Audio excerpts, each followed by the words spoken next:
Estamos en este nuevo formato KW Continente junto a Next Noticias, presentándole los análisis internacionales de don José Blandón Castillo. Buenos días, Fernando. Buenos días. Buenos días a toda nuestra audiencia, que ahora es doble. Es doble, es por radio y por televisión. Gracias por compartir con nosotros mientras usted se toma una tacita de café. Vamos a ponerlo en perspectiva. La primera cosa, Fernando, a mí me llama la atención la precisión de nuestros oyentes. Dice un oyente que Fernando tenía razón. No estamos en la segunda decena del siglo. Estamos en la tercera. Bueno, Fernando siempre tiene razón porque él tiene, primero, una mente más fresca, tiene un conocimiento de la historia más grande. No, tenía toda la razón. Dentro de algunos días estaremos en la tercera década del siglo XXI. Del siglo XXI. Porque estamos en los últimos días de la década, la segunda década. Para que quede claro de que el equivocarse es parte de este proceso. Bien. Algunas cosas están pasando en forma vertiginosa, Fernando. Ayer, mira la tecnología. En una videoconferencia, el presidente de la República Popular China, Xi Jinping, y el presidente de Rusia, Vladimir Putin, inauguran una obra producto de la ingeniería política del mundo. El oleoducto que conecta el norte de Siberia con las afueras de Beijing y toda la costa a lo largo hasta Shanghái, que proveerá de gas natural ruso a China popular.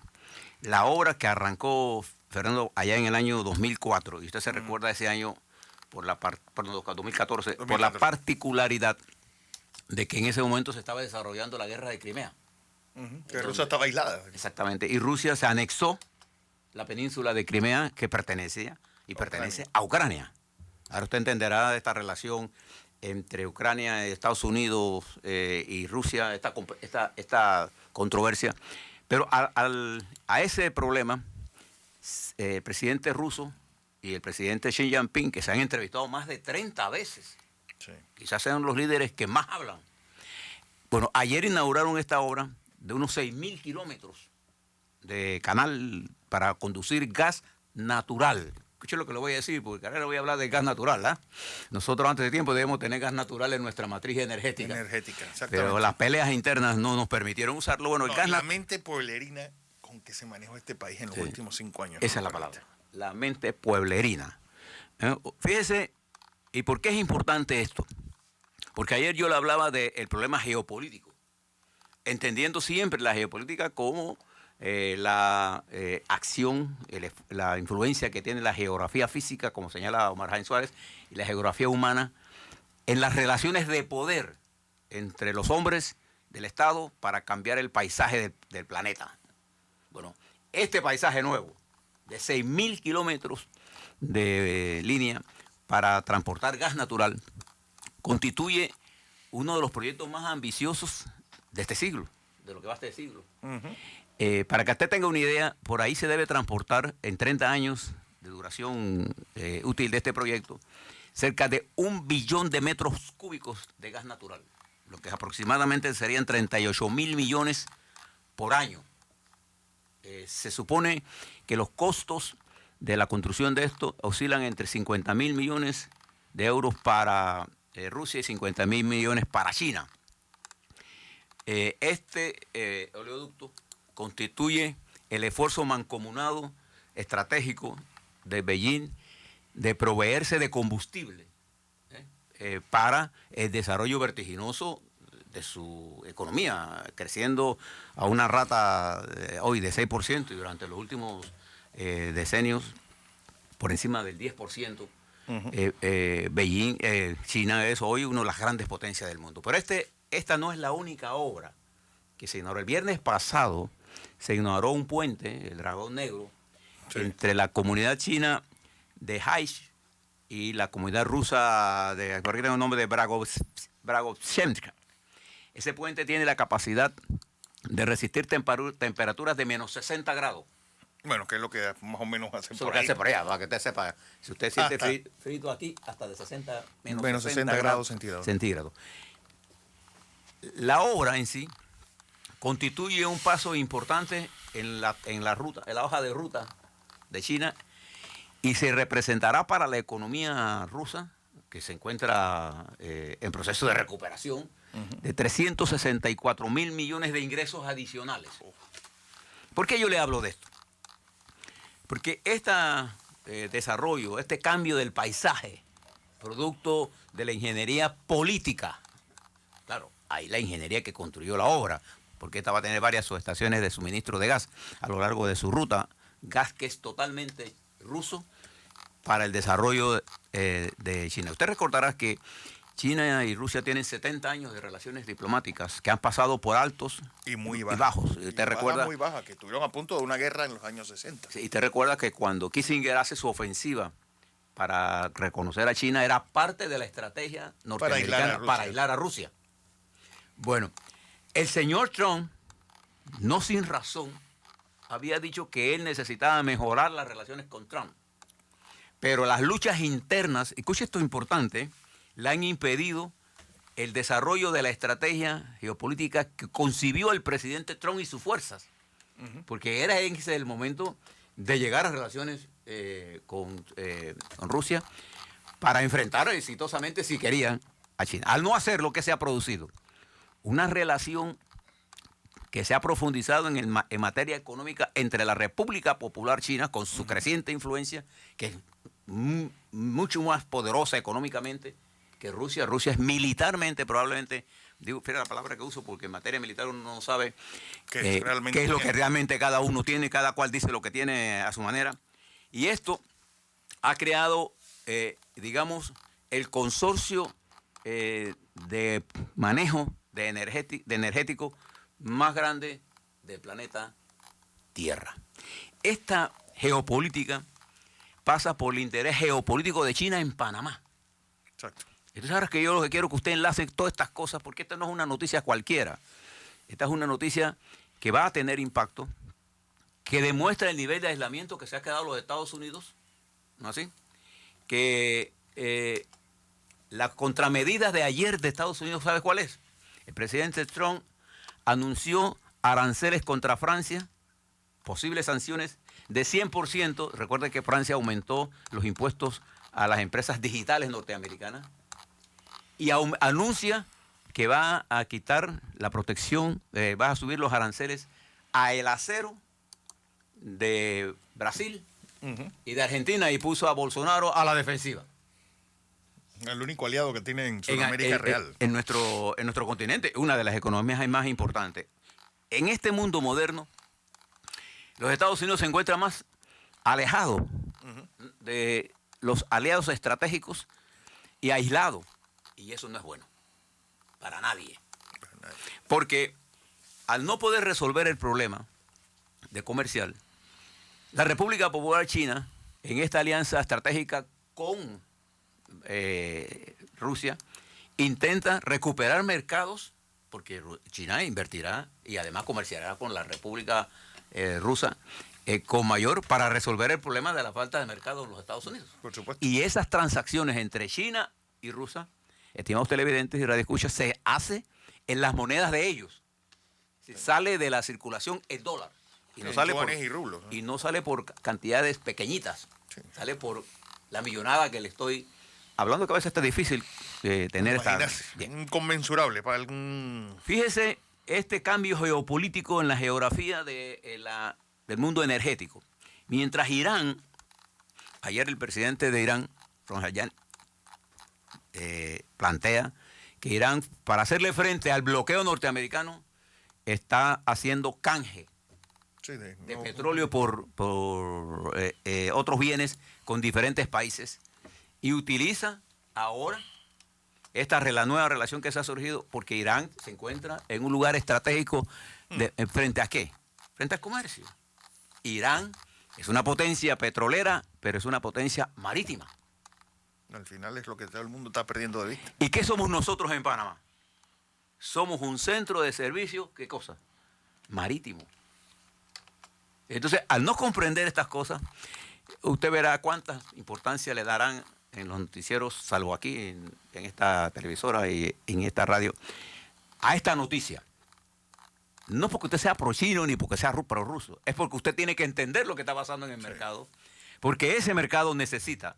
¿Para qué quiere China combustible? Combustible? Y el combustible más barato es el gas natural. ¿Para producir qué cosa? Mercancías. ¿Y qué le interesa a China para producir esas mercancías? Para que lo que se produzca, lo que se conoce, la realización de la mercancía se tiene que comercializar. ¿Por dónde tendría que pasar una parte de eso?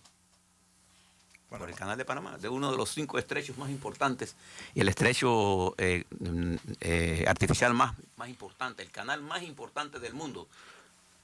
¿Dónde está? Además que no olvidemos que un gran productor de gas natural que va a entrar como un jugador importante muy pronto es Bolivia. Bueno, Así eso que ya entendemos mucho de lo que está pasando y para qué se está preparando. Y fíjese, esa conexión, si usted se pone en el mapa, esta conexión entre la ciudad china, por este puente de Dragón Negro, hace que la autopista que se inauguró no hace mucho cobre ahora una importancia de comunicación. ¿Y qué es la teoría de Xi Jinping, que hoy ha sido elevado en la Constitución china a la categoría de ideólogo? Cuando usted aparece en la Constitución china como ideólogo, solamente aparece Mao Zedong. Mao Zedong, sí. Mao Zedong. Y aparece Xi Jinping ahora, porque la concepción geopolítica del señor presidente de la República Popular China es el desarrollo de un sistema de comunicación, de apertura de nuevas rutas comerciales. Y de allí la importancia geopolítica que adquiere Panamá en esa estrategia de ellos y en la estrategia de los Estados Unidos. Entonces nosotros tenemos que jugar en ese nuevo escenario. Y le voy a poner otro ejemplo de lo que está ocurriendo en el mundo. Ayer, y usted que conoce España, Fernando, sí, con la palma de su mano. Hombre, Pocos panameños conocen España como usted. No solamente porque la conoce su historia, sino porque usted la vivió. Ayer, el presidente de Podemos... Pablo Iglesias. No, perdón, de Podemos no, de Partido Popular. Eso sí. Perdón, del Partido Popular. Rivera, ¿no? Casado. Casado, perdón, Casado. Sí, Casado. Usted conoce a un joven poco preparado. Poco ilustrado. Exactamente, poco preparado para el puesto que tiene. Hizo una movida estratégica que me llamó la atención. Al fin tomaron conciencia de algo que va a ocurrir, o que pudiera ocurrir. El Partido Popular hace un acercamiento con el PSOE, y esa reunión se debe producir en la mañana de hoy, para discutir qué cosa. Cómo ellos podrían llegar a un acuerdo con el PSOE para la investidura de Pedro Sánchez sin que pase por un acuerdo con la ultraizquierda ni con los nacionalistas independentistas. Que era lo que había planteado hace unos 8 meses, Fernando, aquí hablando, que lo correcto hubiera sido que el Partido Popular le diera los votos al partido PSOE para la unificación de España. Porque ¿qué es lo que está en riesgo en España? El valor geopolítico de España en una España dividida es casi cero. Cero. O como diría un matemático, cuando delta X se aproxima a cero. Para mantener el juego de... Para no irnos al infinito. Para no caer en el infinito. Bueno, si España se divide y si el reino se rompe, España desaparece como entidad política importante. Y eso es bien complicado, eso no es tan sencillo. Entonces, esta jugada pone una nueva situación política en España. ¿Por qué se da cuenta España de que necesita seguir siendo un país interesante y atractivo en la geopolítica de la nueva distribución del mundo? Y creo que por primera vez el Partido Popular entiende que la existencia de ese partido y primero, la existencia del Estado español depende del movimiento que ellos hagan, ¿sí? Y de un entendimiento con el PSOE, dejando al PSOE gobernar. Ahora yo te pregunto, ¿cuántos panameños estarán claros que a Panamá le conviene que el Partido Social Democrático en su presidente, Laurentino Cortizo, gobierne bien para todos? Y después hablaremos de quién se carga con el poder después. Pero ahora es un grave error. Bueno, esto está pasando allí y ahora usted se mueve un poquito hacia la potencia naval que sucedió a España y que después los Estados Unidos le sucedió a ella, marítima, hablando marítimamente, comercialmente, en Inglaterra. Las encuestas están demostrando que se está cerrando la campaña. Y eso no es bueno para Inglaterra, porque va a quedar en una especie de limbo político. De hecho, ya Inglaterra está dividida. No importa lo que pase, el Brexit ya partió a Inglaterra en dos. En dos. Y es probable que Escocia juegue otro papel más avanzado, Mucho más, un paso adelante. un paso adelante que rompa la unidad del Reino Unido y entonces estaremos frente a una nueva situación. ¿Por qué eso le debe importar a Panamá? Porque volvemos al punto central. Inglaterra es un centro financiero y marítimo del mundo. Es la sede de realmente Liberia, ese competidor importante de Panamá en el abanderamiento de naves. Su sede es Londres, no es Liberia, es un país. Ahí tiene lo que está señalando con toda justeza, Fernando. ¿Qué debemos hacer nosotros? Capturar ese mercado. Porque ellos y nosotros, a diferencia de Liberia tiene 1000 veces menos institucionalidad que nosotros. No, Liberia es un escritorio en Londres, no es otra cosa. Entonces, nosotros debemos entender lo que está estudiando en Inglaterra. Por eso para nosotros las relaciones internacionales son tan importantes. Deberían ser. Porque en esta nueva situación, a la Cancillería panameña se le abre toda una serie de retos que van a requerir no solamente de los muchachos que están ahí talentosos, sino de todos los talentos de este país. Además, que esa fractura con la Unión Europea abre otra posibilidad, que es lo del centro financiero, la City londinense como centro financiero, una situación que está aprovechando Frankfurt y que nosotros podemos aprovechar también porque tenemos la estructura. Hablaba con el periodista Chris Ishan, productor televisivo, y me decía, de Nueva York, me decía, ustedes los panameños no se han dado cuenta que ya los capitales de Inglaterra se están moviendo hacia Nueva York y el destino de ellos debería ser Panamá. Sí. Pero yo les dije, tú sabes una cosa, nosotros no nos hemos dado cuenta del poder que tenemos. Entonces me dice, no te puedo creer. Ustedes que movieron al mundo, nosotros además en el mundo. Además que no te extrañe que, es decir, los imperios siempre tienen un movimiento hacia adelante y todos esos papeles de Panamá, todos esos papeles del paraíso y todas esas campañas que hay, es exactamente para uno hacer ese chute para que vaya ese capital a centros muy específicos. Y mire, para que ustedes sigan en esta geopolítica, fíjese, otro país que siendo, digamos, la bisagra, usted que ha estado en Estambul, usted sabe que Fernando Chela ha estado a todas partes del mundo, ¿no? Hasta en boda de rey, cosa que ninguno de nosotros hemos tenido ese privilegio. Usted que conoce Estambul, Turquía, parece en el mapa, Turquía es la llave entre Europa y Asia. Y es uno de los países más poderosos como economía emergente. Bueno, Turquía, que ha entendido esto, Ha entendido su rol. ha buscado un conjunto de influencia ante la falta de influencia, siendo Turquía un país de la OTAN. Tomó una medida al margen de la OTAN de invadir el norte de Siria con el acuerdo de Rusia y de Irán. Y de comprar armamento ruso. Y además de eso, de entenderse con Irán. Entonces, ese nuevo cambio geopolítico, Turquía lo está haciendo en función de sus intereses. Recuerda que Turquía no es un paisito de 10 millones. Turquía tiene cerca de 100 millones de habitantes. 100 millones de habitantes. Es un país emergente, con un gran ejército, con una historia de excelentes relaciones internacionales y con un centro de espionaje de los más grandes del mundo. ¿Eh? Sí. Cuando usted llega a Estambul, ahí se da cuenta usted de quién respira. Ahí respira espionaje. Es uno de los países más fascinantes que yo conozco. Sí. Y esta realidad, usted la contrasta con lo que está pasando en Irak. Irak que se ha quedado atrás. La población de Irak ha derrocado al primer ministro. Y le aseguro que va a surgir un gobierno que tiene que entender el nuevo rol que tiene que jugar el Mediano Oriente en el desarrollo de esta posición. Y ahora vuelvo hacia Panamá para cerrar aquí. Usted se ha dado cuenta el desastre en Chile. A 47 días. 47 días de la sublevación. Hoy el diario El País de España trae un artículo muy profundo sobre el desastre económico que está provocando esto en Chile. Bueno, para que usted tenga idea, en los 30 días últimos de esta movilización, la economía chilena está en menos 3% de crecimiento. Daños por 3.500 millones de dólares. Y el presidente anuncia un programa de corto plazo de 4.500 millones. El problema es que esto no resuelve el problema de Chile. Bueno, usted ve ese continente nuestro revuelto, usted ve fuga de capitales ya en Chile, usted ve movimiento de compañías de Chile, usted ve lo que está pasando en Bolivia, los asesinatos, y ahí no se va a quedar estabilizado eso en buen tiempo. Sí. Usted ve ya Perú en movimiento hacia, vi hoy manifestaciones en Paraguay, país que con nosotros hablamos poco, ¿no? El país que se estabilizó políticamente ha sido Uruguay por la posición que el Frente Amplio tomó de respaldar y darle tenderle la mano al presidente de Lacalle. A Luis de Lacalle, que además ha mejorado su discurso.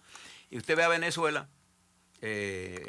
perdida en el espacio, pero usted ve al secretario de Estado de Estados Unidos responsabilizando a Cuba y a Venezuela de lo que está pasando en Sudamérica y la región. Ese simplismo de esa guerra, eso es completamente falso. Yo no digo que los cubanos no estarían contentos con lo que esté pasando, pero el nivel de influencia de Cuba en América Latina no es lo que ellos están diciendo. Primero, porque nadie quiere vivir como está viviendo en Cuba. Primero, vamos a estar claros en eso. Y lo que está ocurriendo en nuestro continente es una actitud de rebeldía frente a la no participación. Ahora yo le pregunto, tenga todo esto en la mente, las cosas positivas que le he narrado, ¿cuáles son las oportunidades que se le abre a Panamá? ¿Cuál es el papel que nosotros debemos jugar en esto? ¿Qué estamos haciendo nosotros para entender esto? Bien, esa es la razón por la que nosotros le tenemos este segmento a usted, para despertar en cada uno de los panameños esa capacidad que tuvieron nuestros hombres en 1821, cuando no nos separamos, sino nos unimos a la Gran Colombia. En 1903, cuando decidimos abandonar a Colombia, que estaba sumergida en una guerra interna. En el 64, a los tratados Torrijos-Cuartes, cuando internacionalizamos nuestra lucha. ¿Y por qué el mundo capitalista entendió esto? Porque nosotros éramos una potencia marítima. Claro. Y ellos necesitaban nuestro desarrollo. Y nosotros necesitamos el desarrollo de ellos. Así es que se mira el mundo. Así es que se mira el mundo. Vamos.